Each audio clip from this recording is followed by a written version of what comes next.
Morning అండి అందరికీ.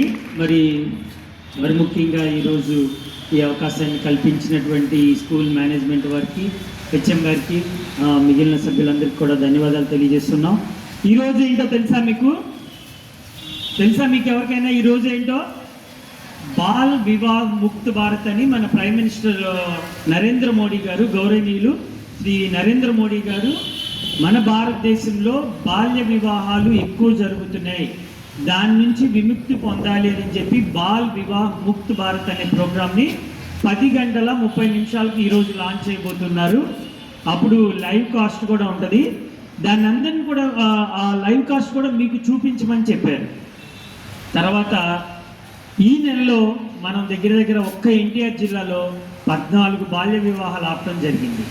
అలాగే ఆ బాల్య వివాహాల నుంచి రెస్క్యూ చేయబడి రీహాబిలిటేషన్ తీసుకున్నటువంటి ఎవరైనా ఒక ఆడపిల్లని తీసుకొచ్చి వాయిస్ కూడా ఇప్పించమని చెప్పి ఆ లైవ్ ప్రోగ్రాంలో వాయిస్ కూడా తీసుకోమని చెప్పి చెప్పడం జరిగింది. అందుకోసమే ఈరోజు ఢిల్లీలో మరి మన డిపార్ట్మెంట్ తరఫు నుంచి కూడా ఒక చైల్డ్ మ్యారేజ్ ప్రొబేషన్ ఆఫీసర్ కూడా అటెండ్ అవ్వడం జరిగింది. సో ఆ ప్రోగ్రామ్ని ఇవాళ లాంచ్ చేస్తూ ఉన్నారు. దాన్ని ప్రతి స్కూల్స్లో, ప్రతి డిపార్ట్మెంట్లో, అంటే ఈ చిల్డ్రన్ కోసం దాదాపుగా 14 డిపార్ట్మెంట్లు పనిచేస్తూ ఉన్నాయి. ఆ 14 డిపార్ట్మెంట్లలో కూడా ఈ రోజున ఈ ప్లెడ్జ్ అనేది తీసుకోవాల్సి ఉంటుంది. కాబట్టి ఈరోజు మీకోసం మరి బడి బయట ఉన్న ప్రతి పిల్లవాడిని డ్రాప్అవుట్గా గుర్తించమన్నారు.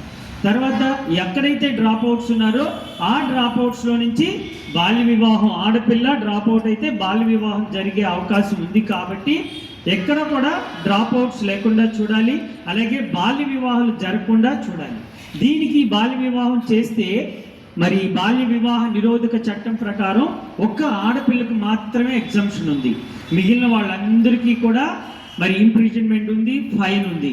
దగ్గర ₹1,00,000 వరకు జరిమానా, 1 to 2 years మరి ఇంప్రిజన్మెంట్ ఉంటుంది. ఒక్క ఆడపిల్లకు మాత్రమే ప్రతి చట్టంలో కూడా ఈ 18 సంవత్సరాల లోపు పిల్లలకి ఎగ్జంప్టెడ్ ఇవ్వటం జరిగింది.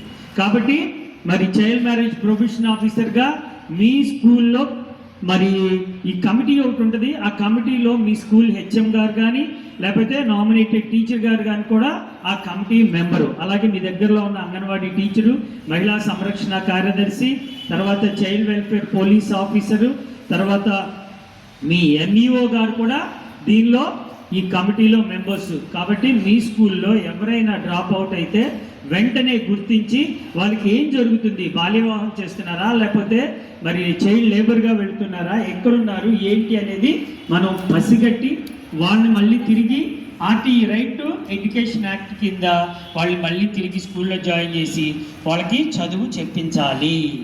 దీని యొక్క ముఖ్య ఉద్దేశం ఇదే. కాబట్టి మీకు తెలిసినంత వరకు మీ ఫ్రెండ్స్ అందరికీ కూడా క్లియర్గా చెప్పండి.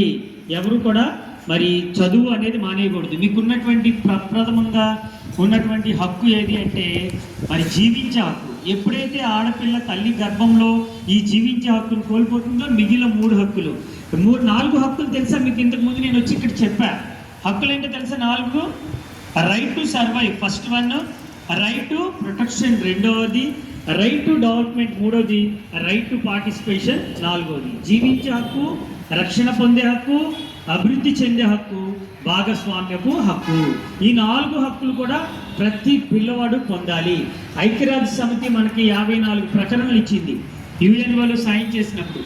ఆ 54 ప్రకటనలు మనం గుర్తుంచుకోవడం కష్టం. కాబట్టి సింపుల్గా survival, protection, development and participation, ఈ 4 హక్కులు కూడా మీరు గుర్తుంచుకోండి.